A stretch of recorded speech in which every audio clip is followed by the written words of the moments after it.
OBO प्रबंधक सदस्य doctor Rajiv Singh ने लिखा है,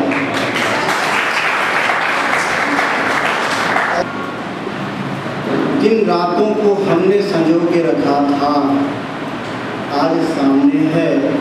और विश्वास नहीं हो रहा मैं साहब कि जिसके लिए हम लोग करीब करीब 20 दिनों से शासन किए बैठे थे वो खड़े खड़े मिल जाएगा।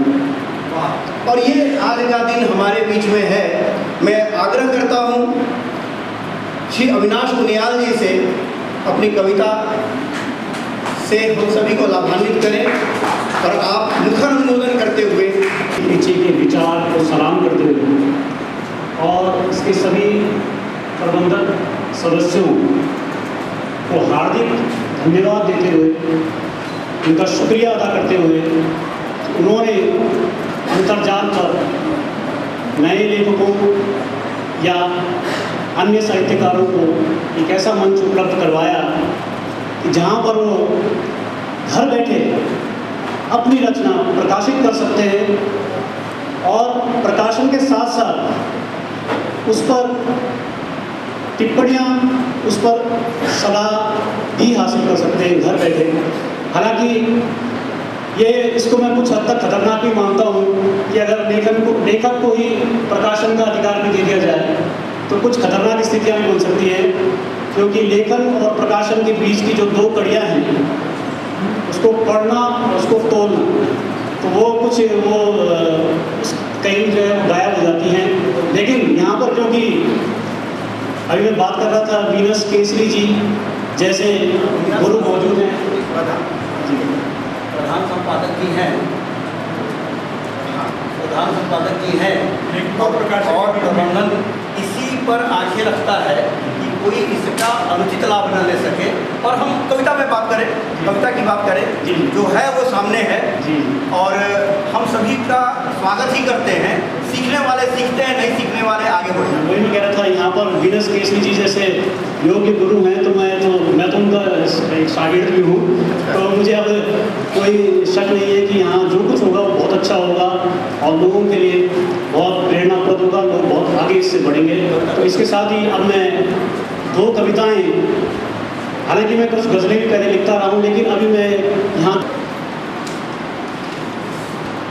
मैं कविता लिखूंगा तुझ पर ओ बच्ची कि तेरे मासूम हाथों में खिलौनों की जगह कूड़े का थैला आया आखिर क्यों। मैं कविता लिखूंगा तुझ पर ओ बच्ची कि तेरे मासूम हाथों में खिलौनों की जगह कूड़े का थैला आया आखिर क्यों, कि शहर के घरों से निकली इस गंदगी के ढेर में हाथों को फंसाए तू, कि शहर के घरों से निकली इस गंदगी के ढेर में हाथों को फंसाए तू। ठीक उस वक्त पर जब स्कूलों में पहली घंटी बजती है क्या ढूंढ रही है। बहुत बढ़िया, बहुत बढ़िया। ठीक उस वक्त पर जब स्कूलों में पहली घंटी बजती है क्या ढूंढ रही है। शायद वो रोटी, शायद वो रोटी जो तेरे हिस्से में थी लेकिन कई टुकड़ों में बंटकर पक रही उन आलिशान घरों में जिनमें तुझ जैसों का अंदर आना होना है। कई टुकड़ों में बंटकर पक रही उन आलिशान घरों में कि जिनमें तुझ जैसों का अंदर आना होना है। मैं कविता लिखूंगा तुझ पर वो बच्ची, मैं कविता लिखूंगा तुझ पर वो बच्ची, मगर पूछ लूँ पहले अपने उन रहनुमाओं से, अपने उन रहनुमाओं से जो लंबी राह चलकर भी अभी तुझ तक नहीं पहुँचे, जो लंबी राह चलकर भी अभी तुझ तक नहीं पहुँचे, कि तेरी मूक आंखों में जो सवाल है गहरे उनका जवाब पाने में अभी कितना वक्त लगना है, वादों के जंगल में अभी कितना भटकना है। जो लंबी राह चलकर भी अभी तुझ तक नहीं पहुँचे, कि तेरी मूक आंखों में जो सवाल है गहरे उनका जवाब पाने में अभी कितना वक्त लगना है, वादों के जंगल में अभी कितना भटकना है। मैं कविता लिखूंगा तुझ पर ओ बच्ची, मैं कविता लिखूंगा तुझ पर ओ बच्ची, मगर पहले आश्वस्त जरा हो लूं कि उसको पढ़ने वालों में होगी संवेदना बाकी, कि उसको पढ़ने वालों में होगी संवेदना बाकी, कि उनकी आंखें होंगी नम कविता में जब तू रोएगी। मुझे डर है कि तेरे आंसू कहीं बेकार न जाएं, कागज तक ही रहे दिलों में पहुंच ना पाए। मुझे डर है कि तेरे आंसू कहीं बेकार न जाएं, कागज तक ही रहे दिलों में पहुंच ना पाए। मैं कविता लिखूंगा तुझ पर ओ बच्ची, मैं कविता लिखूंगा तुझ पर ओ बच्ची, मगर पहले अपनी उलझन में सुलझा हो कि तुझे देखकर क्यों मैंने ये कलम उठाई, कि तुझे देखकर क्यों मैंने ये कलम उठाई, पकड़ के तेरी कलाई तुझे राह उजाड़े की आखिर क्यों न दिखाई, पकड़ के तेरी कलाई तुझे राह उजाड़े की आखिर क्यों न दिखाई। शायद इसलिए कि तेरी तरह ही मैं भी फरेबों साजिशों के अंधेरों में खड़ा हूँ और रोशनाई में कलम की रोशनी को ढूंढ रहा हूँ, रोशनी को ढूंढ रहा हूँ। अब जैसा मैंने आपको कहा था, ये हुआ करती है, धार हुआ करती है इस तरह की, और उनके ऊपर कुछ पेड़ हुआ करते हैं। तो उस पेड़ के माध्यम से कुछ कहना चाह रहे हैं।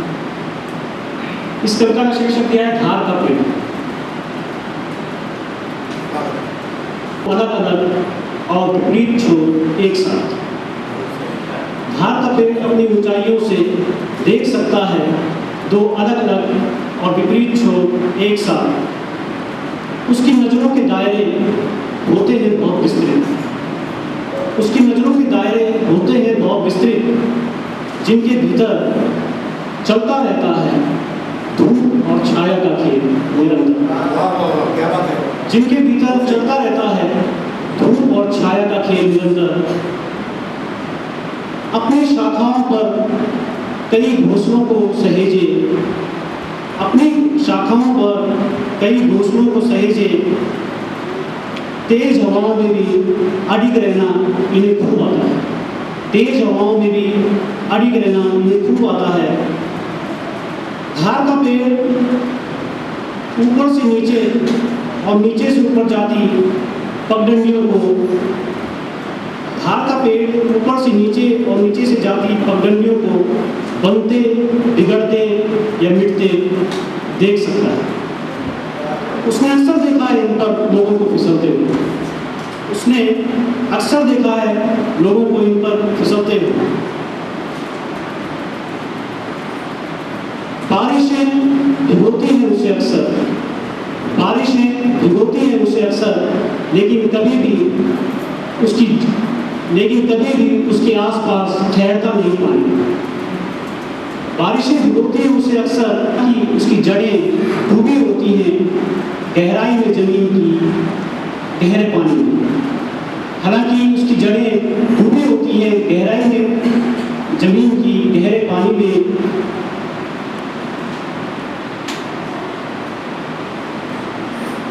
अगर हो सकूं तो मैं भी होना चाहूँगा। परिवार से उपस्थित सभी लोगों का मैं आभारी हूँ कि हम सभी आज उपस्थित हैं और मिल